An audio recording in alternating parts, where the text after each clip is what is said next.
எங்கள் மக்கள் மாநில உறுப்பினர் ஏவா வேலு அவர் உட்காருங்க உட்காருங்க உட்காருங்க ஒருத்தர் மட்டும் உட்காருங்க உட்காருங்க பேரவைத் தலைவர்களே உட்காருங்க மாண்புமிகு பேரவைத் தலைவர் அவர்களே இருங்க நீங்க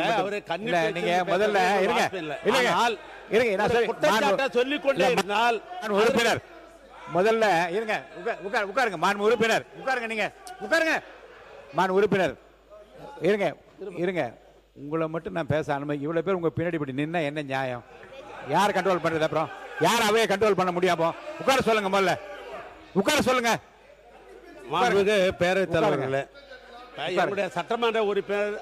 செந்தில்குமார் அந்த பகுதியை சார்ந்தவர் அவ்வளவு சொல்லுங்க தண்ணீர் பிரச்சனை பற்றி குறிப்பிடுகிறார் தண்ணீர் பிரச்சனை என்பது எப்பொழுதும் இயற்கையாக வருவதுதான் அது ஆட்சியை வச்செல்லாம் கிடையாது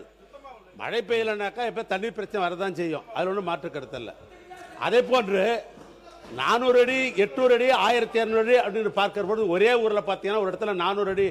போர் போடணும் இன்னொரு இடத்துல 800 அடி போடணும் இன்னொரு 1000 அடி போடணும் இது வந்து நேரடியாக ஒரு அரசாங்கத்தின் குற்றச்சாட்டு கூட சொல்ல முடியாது அது இயற்கை தான் ஆனால் திட்டமிட்டு சென்ற ஆட்சியில் திட்டமிட்டு ஏற்கனவே இருந்த ஆட்சியில் என்று எங்களுடைய ஆட்சியை குறிப்பாக குற்றம் சாட்டுகிறார் அதை பற்றி ஒரு விளக்கம் சொல்லணும் நான் கேட்கிற பொழுது எங்களுடைய சட்டமன்ற உறுப்பினர் அதிக்கணும் நீங்க எக்ஸ்பென்ஸ் பண்றேன்னு சொல்றீங்க ஆனாக்கா பேசிய பேச்சு அப்படியே லைவ்ல போயிடுது நீங்க சொல்லி புரோஜனம் இல்ல விரைவில் அதை பற்றி ஒரு முடிவு எடுக்கிறோம் அதனால என்னன்னா அவங்க சொல்லுகிற குற்றச்சாட்டு சொல்லுகிற பொழுது உடனே எங்களை அனுமதிச்சாதான் அதுங்களை பதில் சொல்ல முடியும் நீங்க அவர் பின்னால சொல்லுன்றீங்க அதுக்குள்ள ரீல் கட்டி மேல போயிடுது ரீல் இது சம்பந்தமாக நம்முடைய செந்தில் வந்து பேச அனுமதிங்க ஏன்னா அந்த பகுதி அவரு தான் தெரியும் அதெல்லாம் மாண்பு உறுப்பினர் செந்தில் மாண்பு செந்தில்குமார் மாண்பு செந்தில்குமார்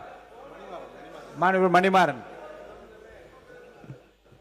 மாண்புமிகு பேரவைத் தலைவர் அவர்களே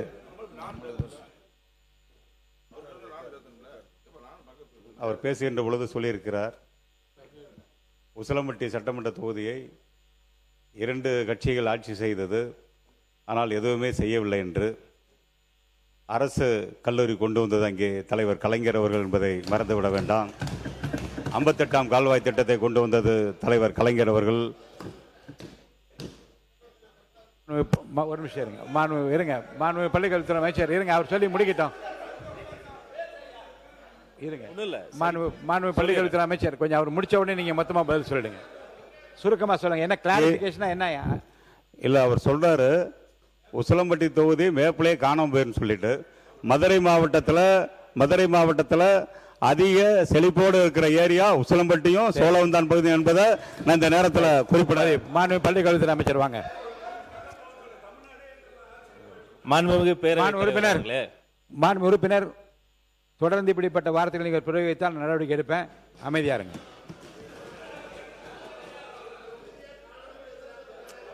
அப்புறம் அதுக்காக பதில் உட்கார்ந்தபடியே சொல்லுவாரா உட்கார்ந்தபடியே ஒரு பதில் சொல்லுவாரா அவர் சொல்லுங்க மாண்பு பள்ளிக்கல்வித்துறை அமைச்சர் மாண்புமிகு பேரவைத் தலைவர் அவர்களே மதிப்பிற்குரிய சட்டமன்ற உறுப்பினர் என்னுடைய அருமை தம்பி அவருடைய கன்னி பேச்சை பேசுகிறார்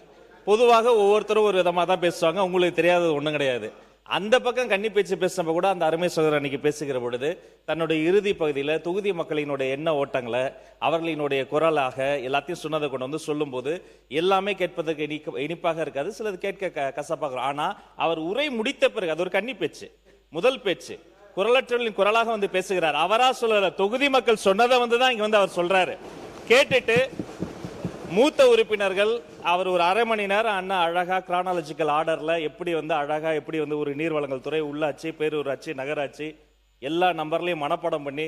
நம்ம புரட்சி கலைஞர் கேப்டன் மாதிரி கடன்னு அவ்வளவு நம்பர்ஸ் எல்லாம் மனப்பாடம் அழகா சொன்னார் அப்ப அவருடைய அனுபவத்தில் அதெல்லாம் சொல்றாரு அப்ப இங்கே வரக்கூடிய அந்த புதிய உறுப்பினர் என்பவர் அவருடைய முதல் பேச்சை சொல்கிறார் அதை பேசி அவர் முடித்த பிறகு கூட அதற்கான பதில நம்ம சொல்ல முடியும் கருத்தால் எதிர்கொள்வோம் ஆனா ஒவ்வொரு முறையும் நான் பார்க்கிறேன் சில வார்த்தைகள் இங்க சொன்ன உடனே ஒவ்வாமையில ஒரு மொத்த பேரும் எழுந்து நின்றுகிட்டு உங்களுக்கு எதிராக பேசுவது என்பது ஏற்புடையதல்ல உறுப்பினர் உங்களை வந்து பாராட்டி தான் சொல்லியிருக்காரு உங்களை பத்தி பாராட்டி தான் சொல்லியிருக்காரு நிறைய கருத்துக்கள் சொன்னீங்கன்னு தான் சொன்னார் அவர் தவறா சொல்ல அவரை